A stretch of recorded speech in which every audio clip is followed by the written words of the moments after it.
Rock and Roll Hall of Fame. Thank you very much. We would like to, I just want to take one moment to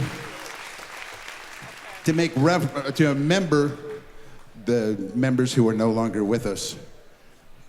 In 2007, we lost a really fabulous bass player from Iowa City, Mr. Larry Weldon. We're sad to see him go. Shortly after that, we lost a trumpet player, Mr. Gary Weigert. Then we lost Mr. Bruce Jeffries, our fabulous drummer from Utah, and Mr. Steve Pankratz.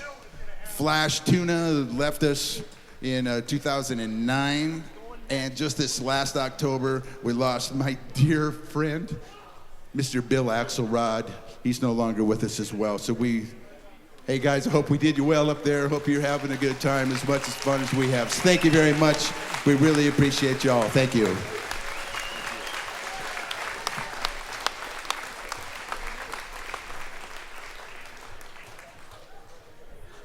Oh, hell. One thing. Hey, Eric, come out here. Right in front of this stand, right there. Anybody recognize this tux coat right here from a picture? This is Larry Weldon's son, Eric. He's wearing Larry's tux coat in remembrance of Larry for tonight. So we just want to thank Eric and his wife, Bonnie, for being here. Thank you, Bonnie. Oh, she's our pit bull. Thank you very much.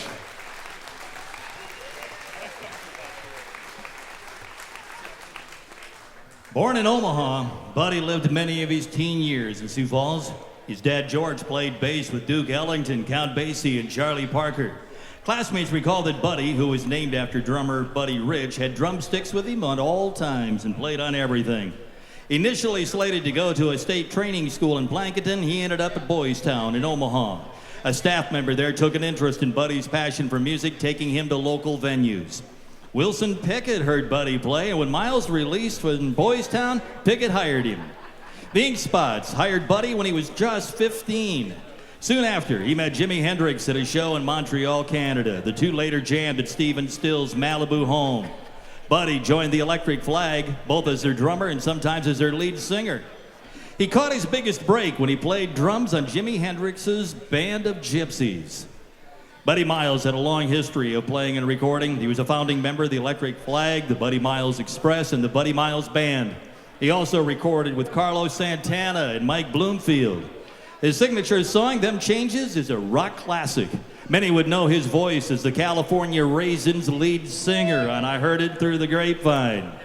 Toward the end of his career, Miles moved to Austin, Texas. It was there at the age of 60 that he died from congestive heart failure.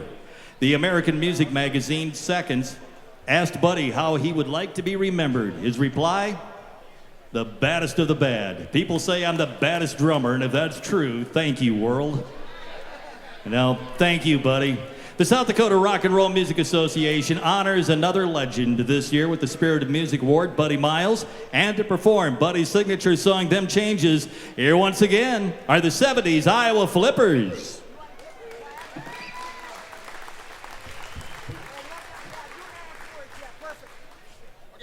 Just do it afterwards. 1, 2, 3.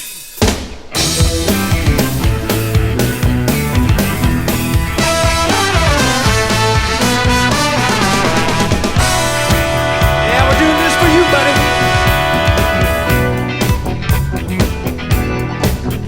Well, my mind is going through them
once again. Pretty amazing. You know what else is amazing? We have members of the Buddy Miles family here and their friends to accept. On behalf of the Buddy Miles family, here's Tony Brown.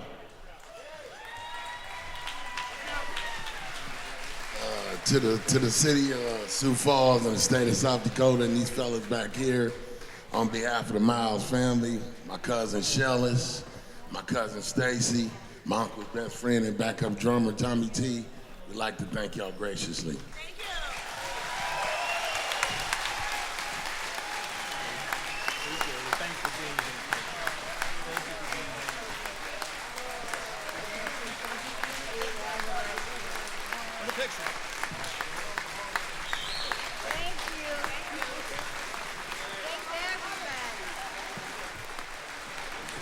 Very cool. Speaking of cool, have you seen our guitars that we have available? We have some guitars for silent auction. The Cowsills, the Buckinghams, Steppenwolf, the Grassroots, some really nice signed guitars back there that you can do some bidding on. Go back there as soon as you get a chance and put in a bid on those, would you? Originally called the Fabulous Unknown, this winter South Dakota band began rehearsing in the summer of 1972. Initial band members were Dave Hosack on trumpet, keyboards, and vocals, Kurt Hofer on keyboards, guitar, and vocals, Jim Nelson on bass guitar and vocals, Rob Taylor on guitar, trumpet, tenor sax, and also vocals, Tim Obert on trap set, guitar, and vocals, and Terry Pospisil replaced Nelson in the autumn of 1972. Rob Taylor and Tim Obert were from the Colorado Springs, Colorado area, while the rest were from Winter. Many of their fans called them the Unknowns. So they soon added the S to their name. They played a wide variety of music styles from pop songs of the 1940s through the Tijuana Brass, Everly Brothers, Chicago, and the Doobie Brothers. The Fabulous Unknowns were managed by Shannon Patrick O'Malley, who had moved to Winter from his native Yankton. He crafted their clean image, never allowing any smoking or drinking from the stage. This was more of a show band, actually, than a dance band. Their first gig was in the summer of 1972 in Dallas, South Dakota. At their second stop, the Purple Turtle Club in Sioux Falls billed them as being direct from Dallas. The Fabulous Unknowns performed occasionally outside South Dakota, but the Holiday Inns of Sioux Falls, Mitchell Pier, and Spearfish were their repeat venues. In April 1974, their final shows were at the Crest Show Lounge in Spencer, Iowa. Fun was always their priority, and it showed throughout their shows. Many of the members are still active musicians. Please welcome into the South Dakota Rock and Roll Music Association's Hall of Fame, the Fabulous Unknowns.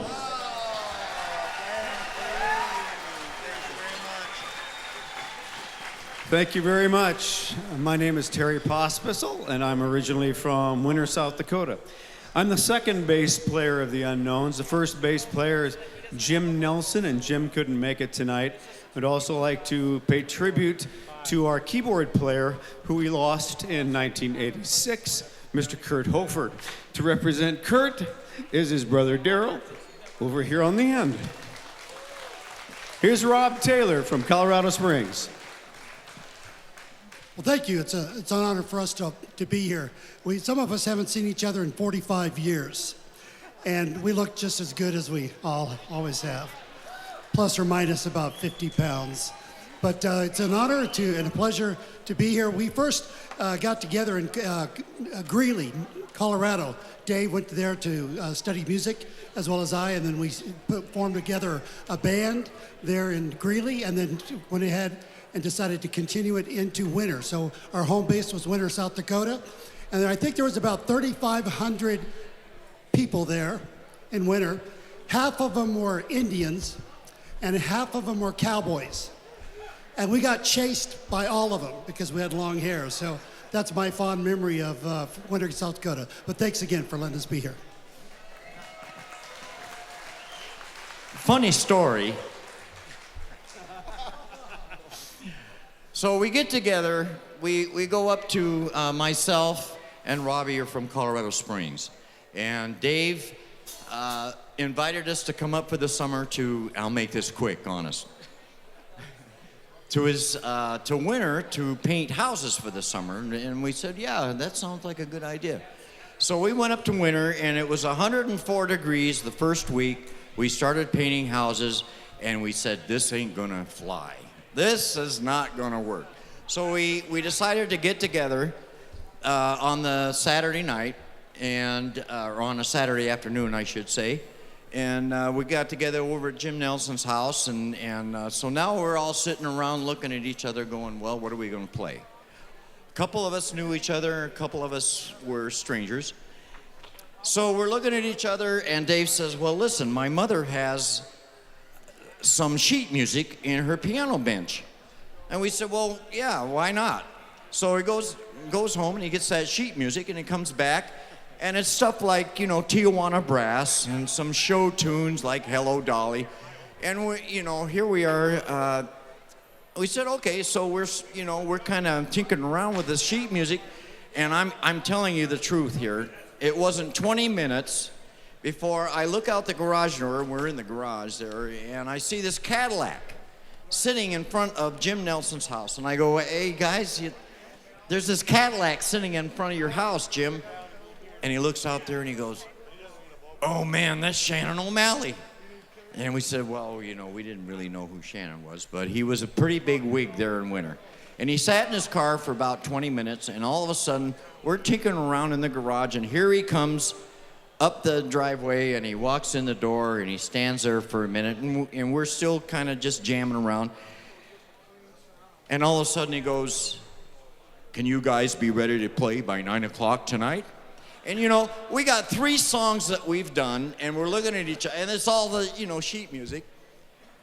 And Shannon had a presence. He had a presence about him, and it was like, well, you don't say no to Shannon. So we said, sure.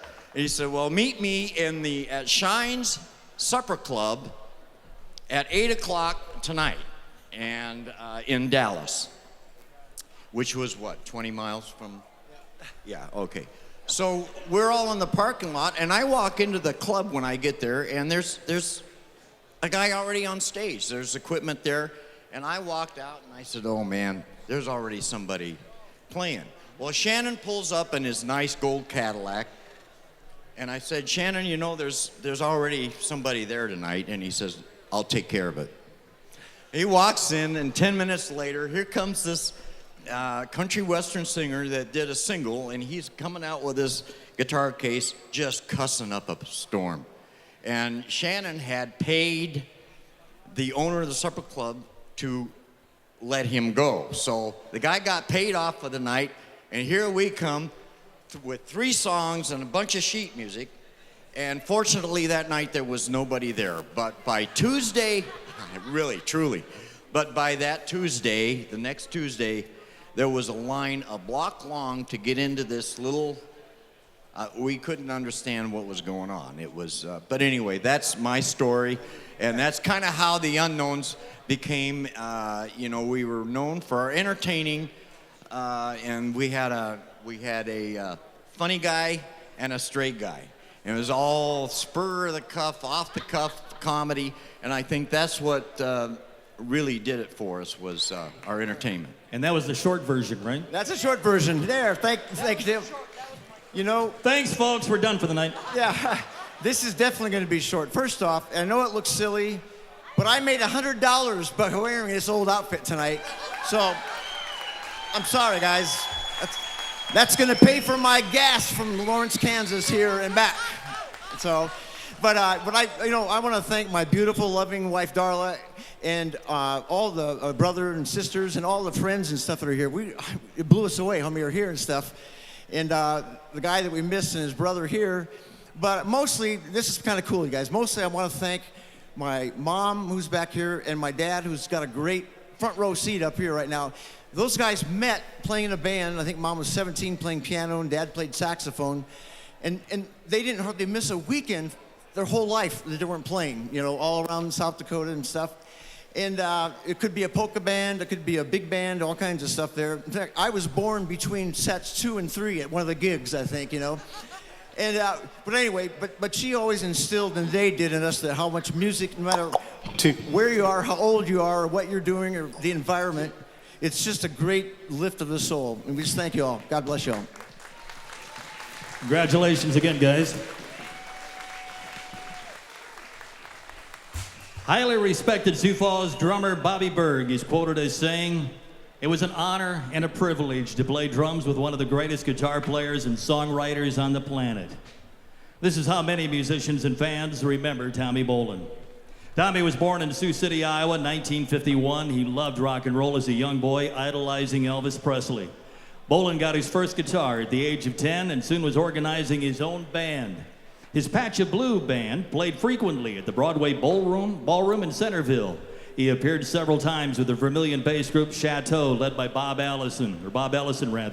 Tommy even played organ with the group at the Varsity Pub as a 14-year-old. It is said that he played guitar on Reference Man, released by Chateau. Only 15 years old, Tommy hitchhiked to Denver after that to find fame. Soon after arriving, he met singer Jeff Cook and joined Crosstown Bus. In 1968, Tommy joined Zephyr, but his love for jazz caused problems with the rest of the group. Tommy and Bobby left to form the group Energy. Headquartered in Boulder, Energy was one of the first jazz fusion bands. They backed John Lee Hooker, Albert King, Chuck Berry. Tommy then discovered glam rock. He wore flashy clothes designed by his girlfriend, Karen Ulibarri. His hair was multicolored, and he wore leopard skin platform boots. Drummer Billy Cottam visited Tommy's apartment to ask him to play guitar on his Spectrum album. That led to the James Gang asking him to replace Joe Walsh when Walsh left the group. The albums Bang and Miami both featured Tommy's guitar. Jazz fusion drummer Alphonse Mouzon asked Bolin to play on his 1975 album, Mind Transplant, and that led to an invitation from Deep Purple to join them. He recorded on the albums Come Taste the Band with Deep Purple and was able that year to finish his only solo album, Teaser. Tommy had begun work on a second solo disc, Private Eyes, but that was cut short by his tragic premature death from a drug overdose in Miami. Tommy Bolin, a guitar legend whom Jimi Hendrix's manager referred to as the next Hendrix, was gone. But certainly not forgotten. We honor his memory with one of the South Dakota Rock and Roll Music Association Spirit of the Year Awards, and to do some of his music, please welcome the Johnny Bolin Band.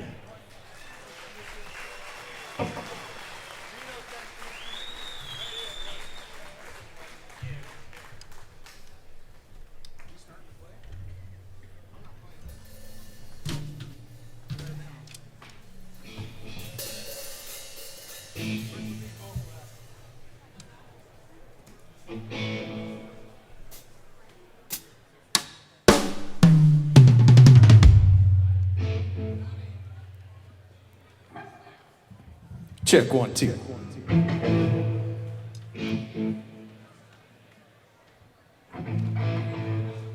Want me count it? There you go.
We're doing the do-si-do.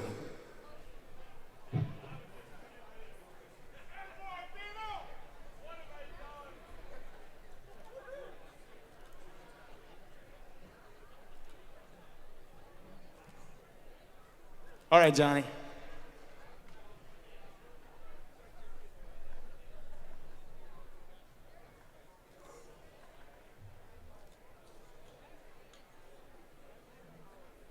How's everybody doing tonight?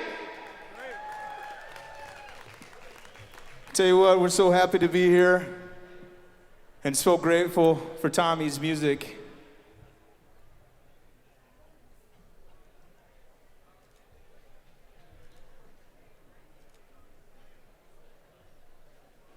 Gotta plug into a tuner here real quick and we'll be all right.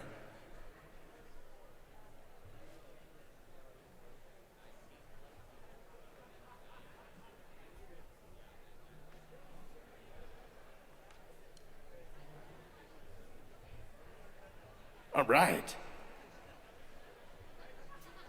So I came up here from Sioux City, and I'm sure there's tons of people that came a heck of a lot farther, but I want you all to put your hands together for all the musicians that have been playing here tonight.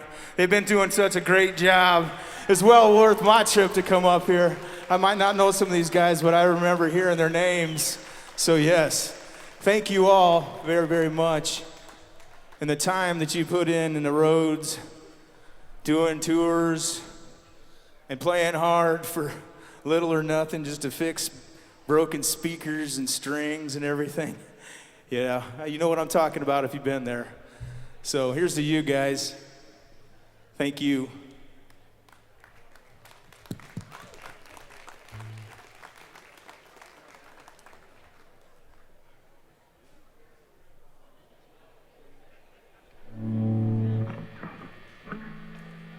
Johnny's ready.